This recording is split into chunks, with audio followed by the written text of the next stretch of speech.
Lazimnya dimanapun termasuk di tempat kerja, kita hormat kepada pimpinan. Nalarnya sederhana, minimal pengalaman kerjanya lebih panjang, sudah mengalami banyak hal untuk menduduki posisinya, dan sekian banyak hal lain. Tapi ada beberapa tipikal pimpinan yang layak untuk dihindari. Apa saja cirinya? Ini sedikit saya rangkumkan.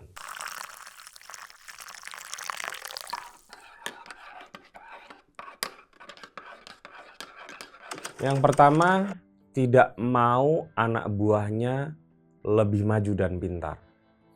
Ini tipikal pimpinan yang sangat menjengkelkan. Anak buahnya itu seolah jadi rival, dan karena relasi kuasa, maka dia bisa melakukan banyak hal sehingga semua anak buahnya terasa tolol dan hanya dia sendiri yang terlihat pintar. Kalau ada anak buahnya maju, dia cemburu, takut disaingi. Padahal menurut saya, pimpinan yang baik justru harus mendorong dan bangga jika punya anak buah yang lebih maju dan lebih pintar dari dirinya. Justru disitulah letak keberhasilannya sebagai pimpinan. Kalaupun toh misalnya anak buahnya melesat karirnya, mungkin bahkan melewatinya, itu justru juga bangga. Karena dia ikut berkontribusi atas kesuksesan orang lain. Yang kedua, terlalu gegabah, gerasa-gerusuk. Pimpinan yang gampang panik. Biasanya jenis pimpinan yang ceroboh di dalam mengambil tindakan karena kurang tercukupi data dan informasinya, sehingga hasil keputusan itu sering keliru. Pimpinan yang berpengalaman mestinya punya kesabaran di dalam mengumpulkan data, merangkum persoalan, lalu dianalisis dengan cermat, dan dengan begitu keputusan yang diambil lebih bisa dipertanggungjawabkan secara organisasional dan secara akal sehat. Yang ketiga, teman-teman, itu pemimpin yang suka menyalahkan anak buahnya. Namanya orang bekerja, itu wajar berbuat keliru. Toh pimpinan juga pasti akan sering berbuat keliru gitu ya. Dan kita sebagai anak buah pasti juga maklum. Ada banyak keputusan yang mesti diambil, dan dari sekian keputusan itu ada yang keliru, ya wajar. Nah, hanya saja jika pimpinan kita keliru lalu selalu mencari kambing hitam, apalagi kambing hitamnya itu anak buahnya sendiri, itu bukan pimpinan yang bijak. Keliru bertindak menurut saya bisa diperbaiki.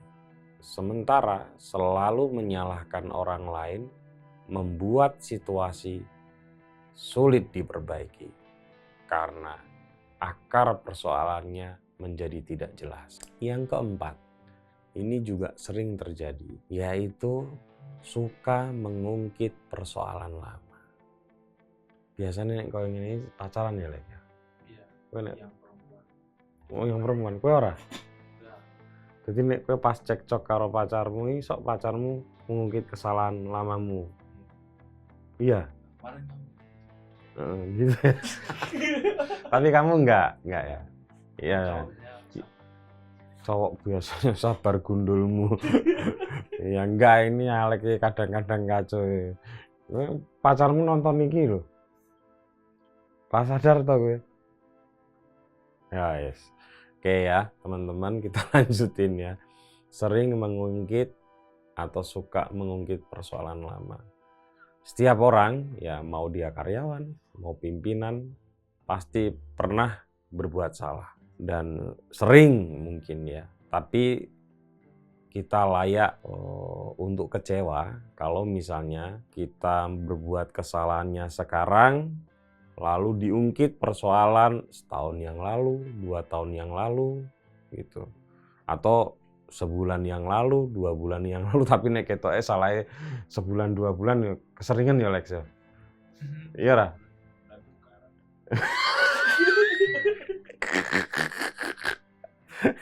Kowe kowe nek pacaran tukarane ben pirang dina? Oh ya bagus lah. Ginian ya, codaan ya. Ya oke. Padahal ya teman-teman ya udahlah salah ya salah gitu. Kalau sekarang salah udah diselesaikan ya sudah. Kalau besok-besok ada kesalahan yang lain ya nggak perlu yang kesalahan sekarang diungkit lagi lah. Suka ngungkit-ngungkit masa lalu itu saya kira bukan tipikal pemimpin yang baik. Oke.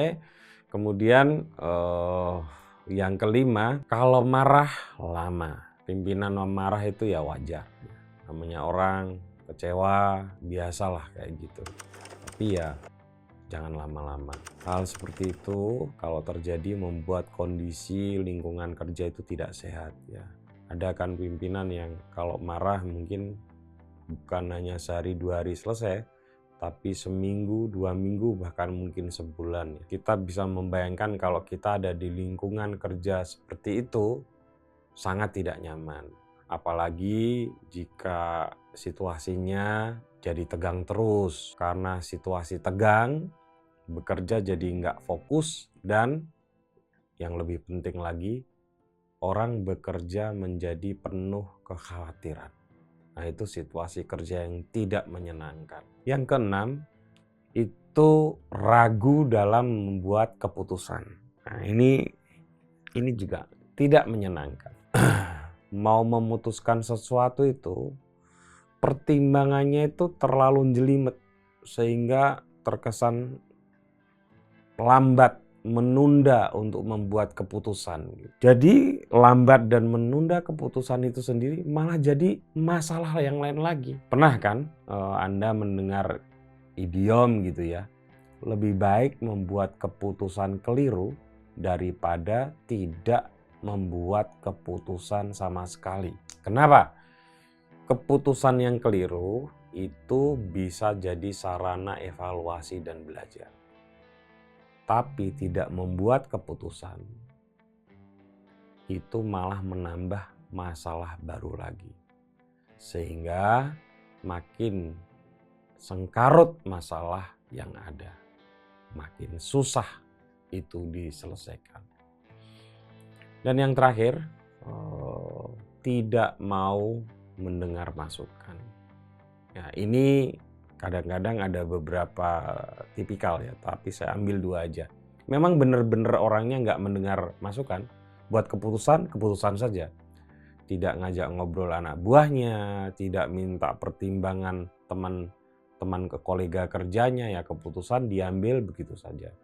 Atau ada yang kedua, dia sudah punya keputusan, tapi pura-pura meminta pertimbangan. Gitu. Jadi dia sudah mengambil keputusan itu sendiri.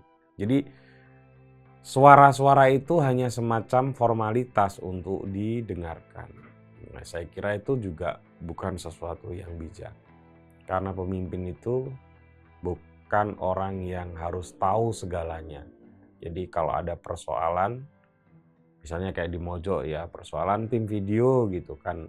Oke, saya tahu, tapi kan yang lebih tahu mestinya ya teman-teman di video. Ya Alex, ya Janu, lalu Pak Coy dan yang lain-lain. Kemudian saya akan minta pertimbangan yang lain lagi, misalnya Pemret atau misalnya Kadep bagian personalia gitu. Jadi ya kita dengarkan semuanya. Nah, semua sisi itu harus dilihat. Maka butuh banyak masukan.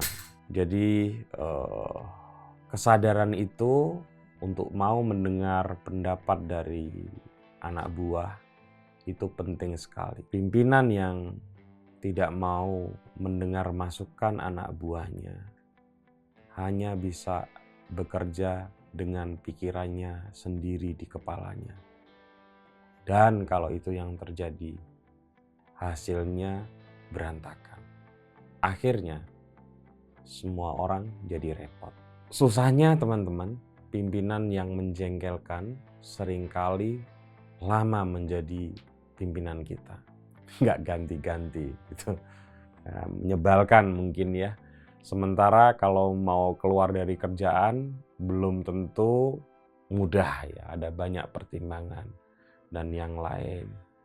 Jadi sebaiknya pimpinan harusnya membuat pekerjaan itu menjadi mudah, bukan bikin puyeng. Ikut aktif dalam membuat solusi, bukan menambah persoalan lain lagi. Itu yang saya refleksikan dari sekian banyak hal, karena memang sekarang saya ada di level pimpinan, tapi sebelum saya di level ini, saya juga menjadi anak buah puluhan pimpinan yang lain. Jadi ini adalah pengalaman pribadi saya. Anda tentu punya pengalaman yang berbeda. Ya, kalau ada, silakan tulis komentar Anda. Salam orang biasa.